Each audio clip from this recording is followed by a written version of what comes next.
RSSകാർക്കെതിരെയുള്ള ഏതു തരം വിവാദത്തിലും ശബ്ദമാണ് പിണറായി, സാന്നിധ്യമാണ് പിണറായി. അതിന് ചില പൂർവ്വകാല ചരിത്രം കൂടി ഓർമ്മിക്കേണ്ടതുണ്ട്.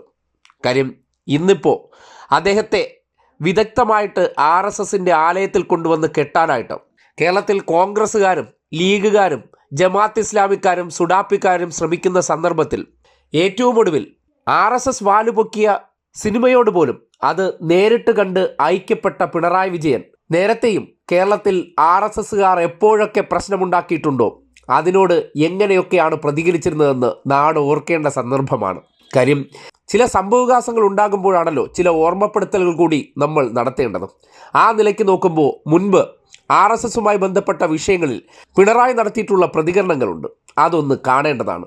ഇന്നിപ്പോൾ എന്തുകൊണ്ട് RSSന് സ്വാധീനമുള്ള മാധ്യമങ്ങളിലൂടെ പിണറായി വിജയനെതിരെ നിരന്തരം ദുഷിപ്പുകളും നിരന്തരം തെറ്റിദ്ധാരണകളും പ്രചരിപ്പിക്കുന്നു എന്നതിൻ്റെ യാഥാർത്ഥ്യം ആ വാക്കുകൾ ചിലപ്പോൾ നിങ്ങളെ ബോധ്യപ്പെടുത്തും. എനിക്കൊരു അഭ്യർത്ഥന മാത്രമേ ഉള്ളൂ, ഭയപ്പെടേണ്ടതില്ല. ഭയപ്പാട് ലേശം വന്നിട്ടുണ്ടോ എന്നൊരു ശങ്ക. തല്ലുകൊണ്ടിട്ടും RSS ആണെന്ന് പറയാൻ മടി കാണിക്കുന്നതായിട്ട് ഞാൻ കണ്ടു. അങ്ങനെ മടിക്കേണ്ടതായിട്ടില്ല. സ്വാഗത പ്രസംഗത്തിൽ RSS എന്നൊരു വാക്ക് ഇവിടെ പറഞ്ഞില്ല. എന്തിനങ്ങനെ മടിക്കുന്നു? RSSകാര് വന്നാണല്ലോ തല്ലിയത്. RSSനെ RSS തന്നെ പറയണ്ടേ? ഏതെങ്കിലും സംഘപരിവാറുകാർക്ക് വല്ലാത്ത ആവേശം വന്ന് ഇവിടെ ഒന്ന് കളിച്ചു കളിയാം എന്ന് തോന്നുന്നുണ്ടെങ്കിൽ ആ കളി വളരെ മോശമായി പോകുമെന്ന് മാത്രമേ എനിക്ക് പറയാം.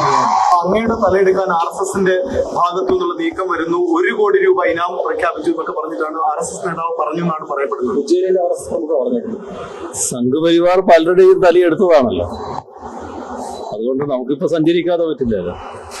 ഭയമില്ല. കണ്ടോ, ഈ ചെറിയ ഉദാഹരണങ്ങളിലൂടെ തന്നെ നിങ്ങൾക്ക് ചിന്തിക്കാം. RSSനോട് മൃദു സമീപനം സ്വീകരിക്കുന്ന വ്യക്തിയാണെങ്കിൽ ഇത്തരം സംഭവങ്ങളിലെല്ലാം എന്തിന് ശക്തമായ നിലപാടെടുക്കേണ്ടതുണ്ട്. കേരളത്തിൽ RSSൻ്റെ വളർച്ചയ്ക്ക് ഏറ്റവും കൂടുതൽ വിഘാതം സൃഷ്ടിക്കുകയും ഏറ്റവും കൂടുതൽ പ്രതിരോധമായി മാറിയിരിക്കുകയും ചെയ്തിരിക്കുന്ന പ്രസ്ഥാനം ഇടതുപക്ഷമാണെന്നുള്ള കാര്യത്തിൽ ഒരു തർക്കവുമില്ല. അതുകൊണ്ട് തന്നെയാണ് അതിന് നേതൃത്വം കൊടുക്കുന്ന വ്യക്തി എന്നുള്ള നിലയ്ക്ക് അദ്ദേഹത്തെ സമൂഹത്തിൻ്റെ മുന്നിൽ അപകീർത്തിപ്പെടുത്തുക, അദ്ദേഹത്തിൻ്റെ വിശ്വാസ്യത തകർക്കുക എന്ന ഉത്തരവാദിത്വം RSS ഏറ്റെടുത്ത് നടപ്പാക്കുന്നത്. ആ നടപ്പാക്കാനുള്ള കാരണം നേരിട്ട് ആശയങ്ങൾ കൊണ്ടോ ഭയപ്പെടുത്തിയോ വ്യക്തിയെ പിന്മാറ്റാൻ കഴിയില്ല എന്ന് തിരിച്ചറിഞ്ഞപ്പോൾ എന്താണ് ചെയ്യേണ്ടത്? അവരെ നമുക്കുള്ള സംവിധാനങ്ങളിലൂടെ സമൂഹത്തിൻ്റെ മുന്നിൽ അവഹേളിക്കുക, ആക്ഷേപിക്കുക, ജനങ്ങൾക്ക് അദ്ദേഹത്തോടുള്ള താല്പര്യത്തെ ഇല്ലാതാക്കുക. ആ നെറുകെട്ട പ്രവർത്തനം എന്തുകൊണ്ടെന്നാൽ ഏറ്റവും ഒടുവിൽ എമ്പുരാൻ എന്ന സിനിമയ്ക്ക് മേൽ കത്തിവെക്കാൻ RSS ഒരുങ്ങുന്നു എന്നറിഞ്ഞപ്പോൾ ആ നിമിഷം തന്നെ സിനിമ കാണാൻ ഇറങ്ങി പുറപ്പെട്ട നിലപാടുണ്ടല്ലോ, ആ നിലപാടിനെ RSS വല്ലാതെ ഭയക്കുന്നുണ്ട്. അത്തരം നിലപാടുകളെ അവർക്ക് നേരിട്ട് ഏറ്റുമുട്ടാൻ ഭയപ്പാടാണ്. അതുകൊണ്ടാണ് നേരത്തെ തലയ്ക്ക് പോലും ഇനാം പ്രഖ്യാപിക്കുന്ന സാഹചര്യമുണ്ടായതും. അത് ഇന്ത്യയിൽ പ്രത്യേകിച്ച് കേരളത്തിൽ നിന്ന് വേറെ ഒരു രാഷ്ട്രീയ നേതാവിൻ്റെ തലയും RSS വിലയിട്ടില്ല. എന്തുകൊണ്ടായിരിക്കും വിലയിട്ടിട്ടുണ്ടാവുക എന്നതിൻ്റെ ഉത്തരം കൂടിയാണ് ഏറ്റവും ഒടുവിൽ അദ്ദേഹം സംഘപരിവാറിനോട് ഒരു തരത്തിലുള്ള വിട്ടുവീഴ്ചയും ഇല്ലാത്ത സമീപനമാണെന്ന് സിനിമ കാണുകയും പിന്നീട് സിനിമയ്ക്ക് ഐക്യപ്പെട്ടുകൊണ്ടുള്ള സോഷ്യൽ മീഡിയ പോസ്റ്റും തെളിയിക്കുന്നുണ്ട്. ആ പോസ്റ്റിലെ വരികൾ കൂടി കേൾക്കുമ്പോൾ സ്വാഭാവികമായിട്ടും എന്താണ് RSSനോട് പിണറായിക്കുള്ള മനോഭാവമെന്ന് വളരെ കൃത്യമായി ബോധ്യപ്പെടാവുന്നതേയുള്ളൂ. സിനിമ കണ്ടതിന് ശേഷം സോഷ്യൽ മീഡിയയിൽ പിണറായി കുറിച്ചത് ഇങ്ങനെയായിരുന്നു: മലയാള സിനിമാ വ്യവസായത്തെ പുതിയ നേട്ടങ്ങളിലേക്ക് നയിക്കുന്ന എമ്പുരാൻ എന്ന ചിത്രം കാണുകയുണ്ടായി. സിനിമയ്ക്കും അതിലെ അഭിനേതാക്കൾക്കും അണിയറ പ്രവർത്തകർക്കുമെതിരെ വ്യാപകമായ വിദ്വേഷ പ്രചരണങ്ങൾ, സംഘപരിവാർ വർഗീയത അഴിച്ചുവിടുന്ന സമ്മർദ്ദത്തിലാണ് സിനിമ കണ്ടത്. രാജ്യം കണ്ട ഏറ്റവും നിഷ്ഠൂരമായ വംശഹത്യകളിലൊന്നിനെ സിനിമയിൽ പരാമർശിക്കുന്നതാണ് അതിൻ്റെ ആസൂത്രകരായ സംഘപരിവാറിനെ രോഷാകുലരാക്കിയിരിക്കുന്നത്. അണികൾ മാത്രമല്ല, BJPയുടെയും RSSൻ്റെയും നേതാക്കൾ വരെ പരസ്യമായ ഭീഷണികൾ ഉയർത്തുകയാണ്. ഈ സമ്മർദ്ദത്തിൽപ്പെട്ട് സിനിമയുടെ റീസെൻസറിങ്ങിനും വെട്ടിത്തിരുത്തലുകൾക്കും നിർമ്മാതാക്കൾ നിർബന്ധിതരാകുന്നു എന്ന വാർത്ത വരെ പുറത്തു വന്നിരിക്കുന്നു. സംഘപരിവാർ സൃഷ്ടിക്കുന്ന ഭീതിയുടെ ഈ അന്തരീക്ഷം ആശങ്കപ്പെടുത്തുന്നതാണ്. വർഗീയതയ്ക്കെതിരെ നിലപാടെടുത്തു എന്നതുകൊണ്ടും അതിൻ്റെ ഭീകരത ചിത്രീകരിച്ചതുകൊണ്ടും ഒരു കലാസൃഷ്ടിയെ ഇല്ലായ്മ ചെയ്യാനും കലാകാരന്മാരെ നീചമായി ആക്രമിക്കാനും വർഗീയവാദികൾക്ക് സാധിക്കുന്ന അവസ്ഥ ജനാധിപത്യത്തിന് ഭൂഷണമല്ല. ജനാധിപത്യ സമൂഹത്തിൽ പൗരന്റെ ആവിഷ്കാര സ്വാതന്ത്ര്യം സംരക്ഷിക്കപ്പെടേണ്ടതാണ്. കലാസൃഷ്ടിയെയും കലാകാരനെയും നശിപ്പിക്കാനും നിരോധിക്കാനുമുള്ള അക്രമാസക്തമായ ആഹ്വാനങ്ങൾ ഫാസിസ്റ്റ് മനോഭാവത്തിൻ്റെ പുത്തൻ പ്രകടനങ്ങളാണ്.